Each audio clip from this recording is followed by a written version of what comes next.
गाय का मूत्र पीने के फायदे क्या हैं? इस धरती में एक बीमारी है जिसका नाम है कैंसर, जिसका लगभग कोई इलाज नहीं है। उस कैंसर जैसी बीमारी से कोई बचा सकता है तो गाय का मूत्र बचाता है। कैंसर से लड़ने की क्षमता गौमूत्र में है, गौवर्क में है। इसलिए बछिया का मूत्र और साथ में हल्दी, चम्मच 2 चम्मच रोज हल्दी खा के पानी पी लो और सवेरे शाम 4-4 5-5 चम्मच 1 आधा कप गौमूत्र पियो, फिर देखो कोई बीमारी हो जाए आपको। 2024 में विकसित भारत के लोग ट्रांसफार्मर में देवी देवता और भूत प्रेत का साया। यस, ये न्यूज सच्ची है। बिजली न आने पर ट्रांसफार्मर में पूजा करके भूत भगा रहे हैं। 2024 में भारत के लोग ट्रांसफार्मर में भूत सवार है। आते हैं थोड़ी देर में भोगी महाराज में।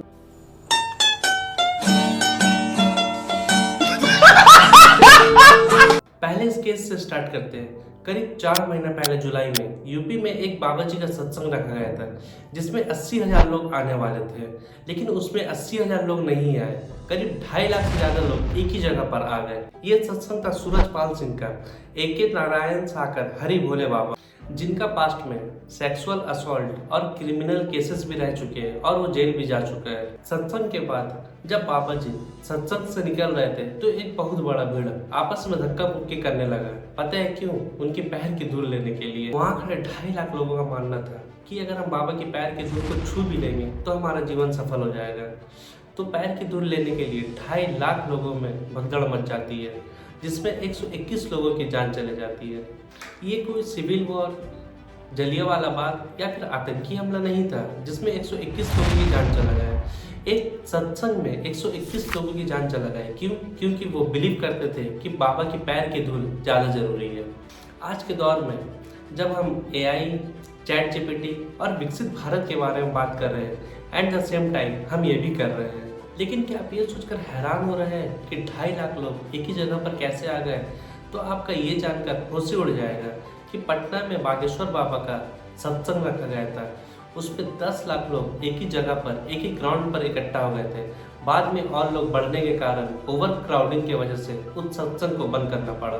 जब यूपी में 121 लोगों का जान गया तो बाबा के भक्तों का कहना था कि वो अनलक्की है कि उनका जान नहीं गया, वो उनको भगवान मान रहे हैं। लेकिन बात असल में इससे भी बुरी है दोस्तों।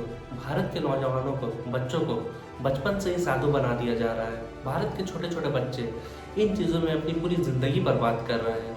देखो, पूजा पाठ करना, भक्ति करना, कीर्तन करना, भजन करना, ये कभी भी गलत नहीं है, लेकिन पढ़ाई करना, साइंस को पढ़ना उतना ही इम्पोर्टेंट है। काम करना उतना ही ज़रूरी है। अब गौतम अडानी, मुकेश अंबानी, वो इतने रिलीजियस है, वो बहुत पूजा करते हैं, लेकिन इन सब चीज़ों में वो कभी नहीं पढ़ते, इसलिए वो आज इतने अमीर हैं। और हम गरीब लोगों को क्या है, लोगों के पास नौकरी नहीं है, काम नहीं है, और कंपटीशन इतना बढ़ रहा है कि लोग स्ट्रेस महसूस कर रहे हैं और इनके पास जाने के लिए पुश हो रहे हैं। ये इंडिया के फ्यूचर का सवाल है।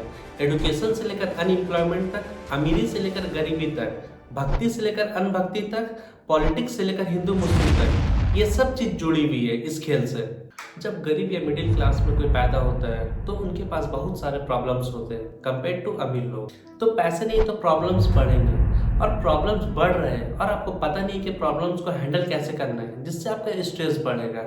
और खाना भी आप डेली पौष्टिक नहीं खा रहे हैं तो इससे आपके शरीर में तरह तरह की बीमारियां होगी।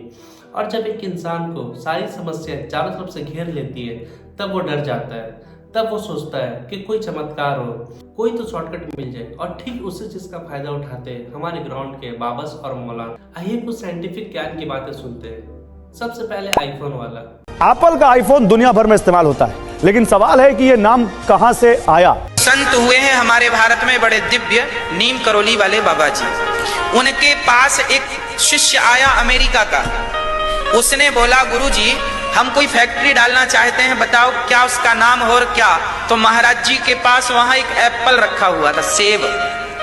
तो महाराज जी ने सेब को खाया और खा के चेले को पकड़ा दिया, ये रहा तेरी फैक्ट्री का सिंबल। एप्पल काट के हाथ में थमा दिया, मतलब कुछ भी। रियल में ऐसा कुछ हुआ ही नहीं था। नीम करोली बाबा से स्टीव जॉब्स कभी मिले ही नहीं थे। हाँ, ये बात सच है कि स्टीव जॉब्स नीम करोली बाबा से मिलने आए थे, लेकिन उसके पिछले साल ही नीम करौली बाबा का ऑलरेडी डेथ हो चुका था। बात है 1974 की। यंग स्टीव जॉब जब बहुत परेशान थे, जब उन्हें पता चला कि इंडिया में कोई नीम करौली बाबा है जिनके पास जाने से लोगों की प्रॉब्लम सॉल्व होती है, स्टीव जॉब सीधा बैग पैक किए और इंडिया में पहुंचते हैं नीम करौली बाबा से मिलने के लिए। लेकिन इंडिया आकर उन्हें पता चलता है कि पिछले साल 1973 में ही नीम करौली बाबा का डेथ हो चुका है। And by the way, Apple का लोगो का सबसे पहला लोगो खाया हुआ एप्पल नहीं था, सबसे पहला लोगो था कि न्यूटन पेड़ के नीचे बैठे हुए हैं। सूर्योदय सबसे पहले कहाँ होता है? एक बारी के लिए अगर ये अरुणाचल प्रदेश बोल देते तो मैं समझ जाता कि इंडिया में सबसे पहले सूर्योदय नहीं होता है, लेकिन ये तो बाबा है, इनका कहना है कि दुनिया में सबसे पहले सूर्योदय इंडिया में होता है और नागालैंड में होता है। यहाँ पर देखो लाखों लोग बैठे हुए और हजारों में बच्चे बैठे हुए हैं। इन्होंने यही सीखा कि दुनिया में सबसे पहले सूर्योदय इंडिया में होता है। बाबा का ये ज्ञान 2024 में 10 लाख लोग देखने आ रहे हैं। अब आइए देखते हैं महिलाओं के बारे में बाबा जी का क्या कहना है। स्त्रियों को प्रणाम लेट कर नहीं करना चाहिए। स्त्रियों के जो स्तन होते हैं वह पृथ्वी माँ में टच नहीं होना चाहिए। मैंने कहा दूध तो तुम्हारी बहन भी देती है, पर तुमने माँ का ही क्यों पिया? मतलब ऐसी अभद्र भाषा ऐसे स्पिरिचुअल गुरु के मुंह में शोभा देती है। और ये जो क्राउड है 10 लाख का क्राउड है, ये बेवकूफ बन जाते हैं और ये बाबस और मौलानास के पास पहुंच जाते हैं क्योंकि उनको अपने प्रॉब्लम सॉल्व करने नहीं आते। उनका एजुकेशन अच्छा नहीं हुआ है, वो इतने स्मार्ट नहीं है और इंडिया में तो थेरेपी कल्चर है ही नहीं।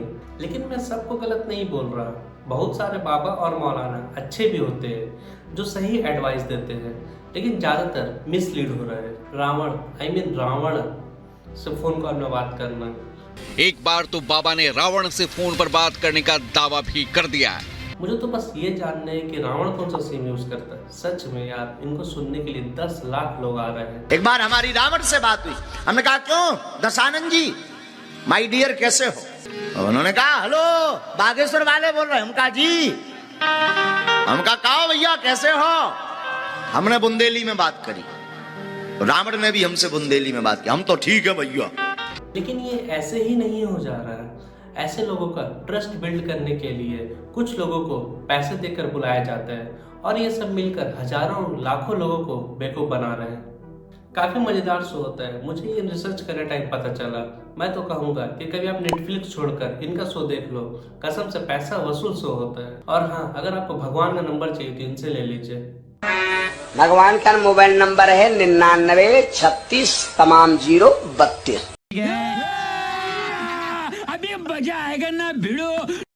ऐसे झूठ बोलने वाले लोग आपको हर धर्म में मिल जाएंगे। आप देखो, इतना बड़ा क्राउड एक इंसान को देखने आता है, एक इंसान को इतना ऊंचा मानता है, ऊंचा क्या उसे भगवान ही मान लेता है। ये एक इंसान इतने करोड़ों लोगों को कंट्रोल कैसे करता है? इसके मोटे मोटे 3 ही कारण होते हैं।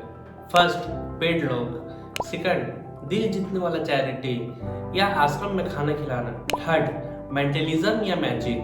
सो फर्स्ट, पेड लोग। ये जो बाबा होते हैं इनकी पूरी टीम होती है। इनमें जो लोग होते हैं वो कुछ पैसों के लिए जगह जगह जाकर वर्ड ऑफ माउथ से इनका मार्केटिंग करते हैं और ये बताते हैं कि इनके पास जाने से इनका जो प्रॉब्लम था वो सॉल्व हो गई। सेकंड ट्रिक लाया जाता है चैरिटी। बहुत सारे लोग बाबा से बस इसलिए इम्प्रेस हो जाते हैं कि बाबा आश्रम में गरीब लोगों को खाना खिलाते हैं। अब देखो, वो इनोसेंट पीपल है, उनका गलती नहीं है। बट मैं आपको बताऊं, ये सेम वही चैरिटी टेक्निक है जो बिलियनर लोग करते हैं। इंडिया में जो भी चैरिटी के लिए किया जाता है वो टैक्स फ्री होता है। और लास्ट, मेंटलिज्म या मैजिक। बाबा के पास जाते ही ये आपके बारे में सब कुछ बता देते हैं। अगर आप YouTube में सुहानी शाह को देखते हैं तो आप समझ सकते हैं कि मेंटलिज्म क्या होता है। ये यही ट्रिक करती है और ये बाबा से बेहतर करती है। ये टॉपिक तो बहुत बड़ा है, लेकिन अगर आपको और इन बाबाओं के बारे में जानना है तो कमेंट करें।